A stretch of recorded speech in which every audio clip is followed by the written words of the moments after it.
নমস্কার নমস্কার দর্শক বন্ধুরা, সুস্বাগতম। আপনারা সবাই ভালো আছেন তো? আর আমরাও ভালো আছি। দেখি আজকে আমার মা কি রান্না করছে। কি করছে আজকে? পটল চিংড়ি।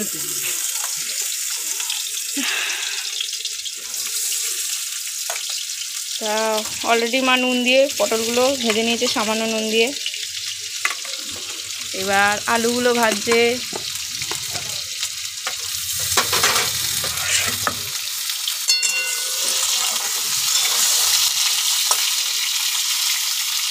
মায়ের কাছে আসি আমি থাকার ধান্দায়, একটু মায়ের কাছে থাকবো আর একটু খাওয়ার ধান্দাতেই আসি।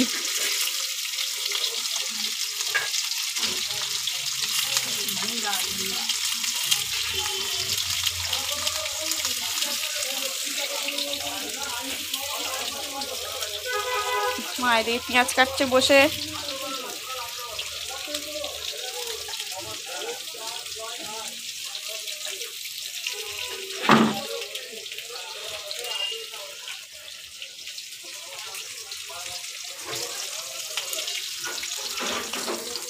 আমি একটু নেড়ে দিই, মা বসে পেঁয়াজ কাটছে তো যদি পুড়ে যায়।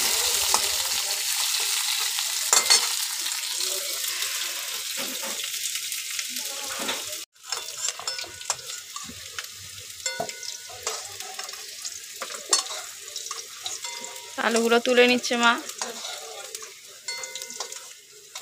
হালকা করেই আলুগুলো ভেজেছে। আলু ভাজার সময় নুন দিয়েছিলে? না।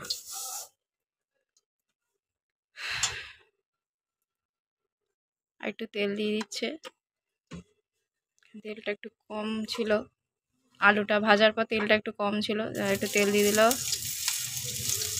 এবার পেঁয়াজ কুচি দিয়ে দিচ্ছে মা।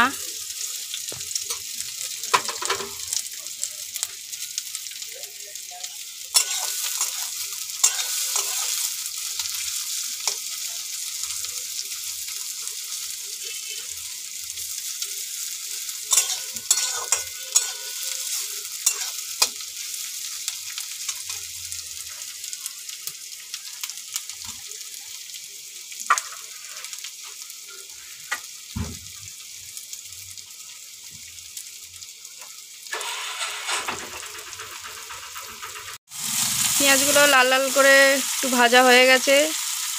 পেঁয়াজগুলো লাল লাল করে ভাজার পর মা টমেটো দিয়ে দিল।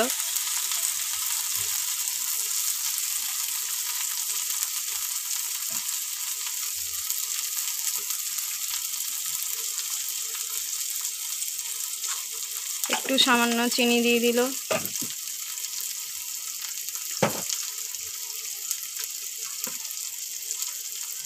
কালারের জন্য সামান্য চিনি।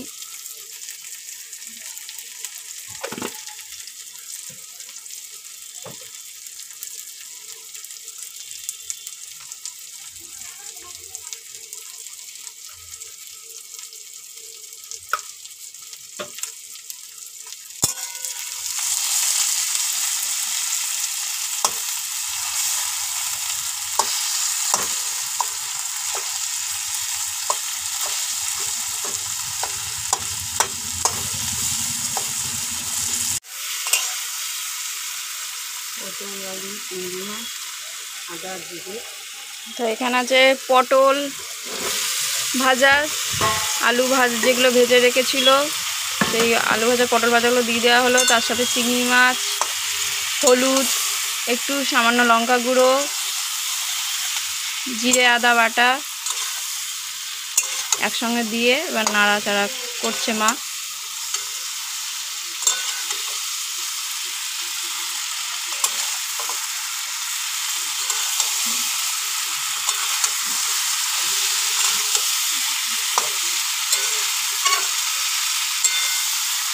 হাই ফ্লেমে আঁচটা দিয়েই তাতেই কষছে মা।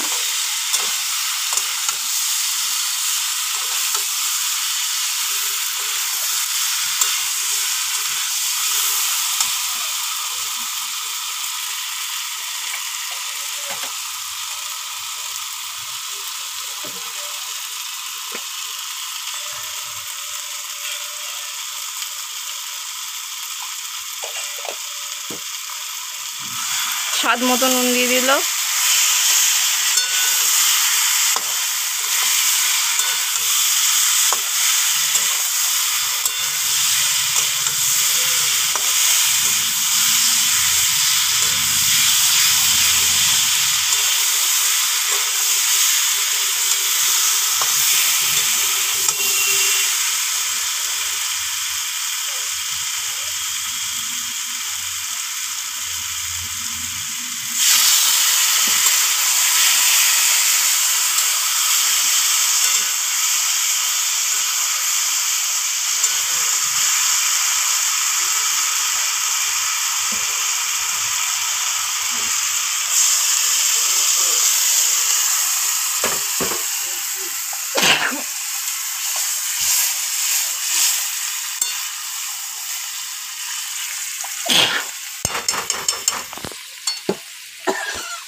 পরিমাণ মতো জল দিয়ে দিল, কারণ খুব ঝোলও হবে না, আবার খুব মাখা মাখাও হবে না, মানে মাঝামাঝি থাকবে।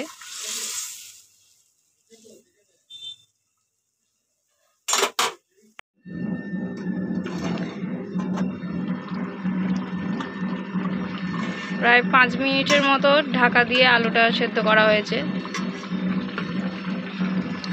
চন্দ্রমুখী আলু তো সেদ্ধ হতে বেশি সময় লাগে না।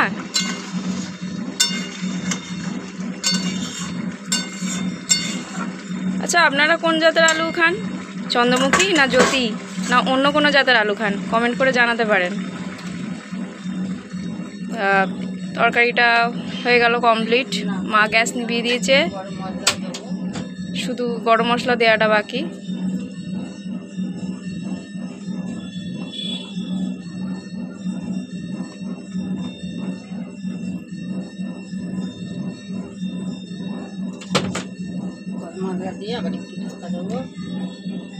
গরম মশলা দিয়ে মা আবার একটু ঢাকা দিয়ে দিল। তাই হয়ে গেল আমাদের আলু পটল চিংড়ি মায়ের হাতের। এবার খেতে কেমন হয়েছে পরে জানাবো। বন্ধুরা, এই দেখুন পটল আলু চিংড়ি তরকারিটা। আপনাদের বলেছিলাম জানাবো কেমন খেতে হচ্ছে। খেতে কিন্তু খুব সুন্দর হয়েছে, দারুণ হয়েছে। বিয়েবাড়ি পটল আলু চিংড়িতে কোনো অংশে কম হয়নি, কিন্তু আপনারা ট্রাই করে দেখতে পারেন। কিন্তু বন্ধুরা, আপনাদের এর আগের একটা ব্লগে আপনাদের বলছিলাম না যে আমাদের বাড়িতে আমরা ছাড়াও আরও কিছু বিশেষ অতিথি আমাদের বাড়িতে খেতে আসে। এই দেখুন, এরাই হচ্ছে আমাদের বিশেষ অতিথি। এ একা নয়, আরও এর সঙ্গে আরও অনেক দলবল আসে, কিন্তু আজকে কেন আসেনি বুঝতে পারছি না। হয়তো মানুষের যেরকম গরমে খেতে খেতে ইচ্ছা করছে না, ওদেরও হয়তো ইচ্ছা করছে না। এর বোধহয় খিদে পেয়েছে যে এসছে। তাই এদের মধ্যে কারোর নাম রানী, এর নাম যেমন রানী, কারোর নাম জবা, কারোর নাম জুলি, এরকম বিভিন্ন নাম আছে। তা আমার মা এদেরকে লকডাউন হওয়া থেকেই এদেরকে খেতে দেয়, কারণ লকডাউনের সময় তো অনেক হোটেল রেস্টুরেন্ট তো বন্ধ থাকে। তা এদের খাওয়ার অসুবিধা ছিল, কারণ মানুষের উচ্ছিষ্ট খাবারটা তবু তো এরা পেতো, কিন্তু সেটাও তো লকডাউনে বন্ধ হয়ে যেত। সেই জন্য আমার মা নিয়মিত এদেরকে খেতে দিত। তা এখনও দেয় আমার মা সেই জন্য। আর এরা ঠিক টাইম ধরে চলেও আসে, দুপুরবেলা আর রাত্রিবেলা। আমার মা কিন্তু মিস করে না। নিজের খাওয়া হোক আর নাই হোক, এদের খাওয়ানো খুব চিন্তা করে। কোথাও গেলেও মানে মা নিশ্চিন্ত হতে পারে না যে এরা কী করে খাবে, আমি তো নেই, কীভাবে খাবে। তা আশপাশের অনেকে আমার মায়ের দেখে দেখে আরও আশপাশে অনেকে এরকম ওদেরকে খেতে দিয়ে যায় অনেক সময়। তবে এরা একদম নিরামিষ খেতে পারে না, জানেন তো। মানে নয় হলুদ জলে ওদের মাছের কাঁটা মাছ এরকম সেদ্ধ করে দিতে হবে, আর মাংস যেদিন হয় মাংস একটু ছোটো ছোটো টুকরো করে সেদ্ধ করে ওদের খেতে দিতে হয়, নাহলে খেতে পারে না। তাই আমার মায়ের যখন নিরামিষ থাকে, আমার মা কিন্তু এদেরকে কিন্তু মাংস ভাত বা মাছ ভাতই খেতে দেয় এদেরকে। আর এদের দেখুন কয়েকটা ছবি আপনাদের সঙ্গে শেয়ার করলাম, হয়তো আপনাদের সঙ্গে শেয়ার করবো বলেই হয়তো এই ছবিগুলো রয়ে গিয়েছিল আমার কাছে। খুব সুন্দর না? এরা অনেকেই বেঁচে নেই আর এখন। এদের ছবিগুলোই আমার কাছে মেমোরি হয়ে রয়ে গেছে। ভিডিওটা কেমন লাগলো জানাবেন। ভিডিওটি ভালো লাগলে লাইক কমেন্ট শেয়ার সাবস্ক্রাইব করবেন। Thank you.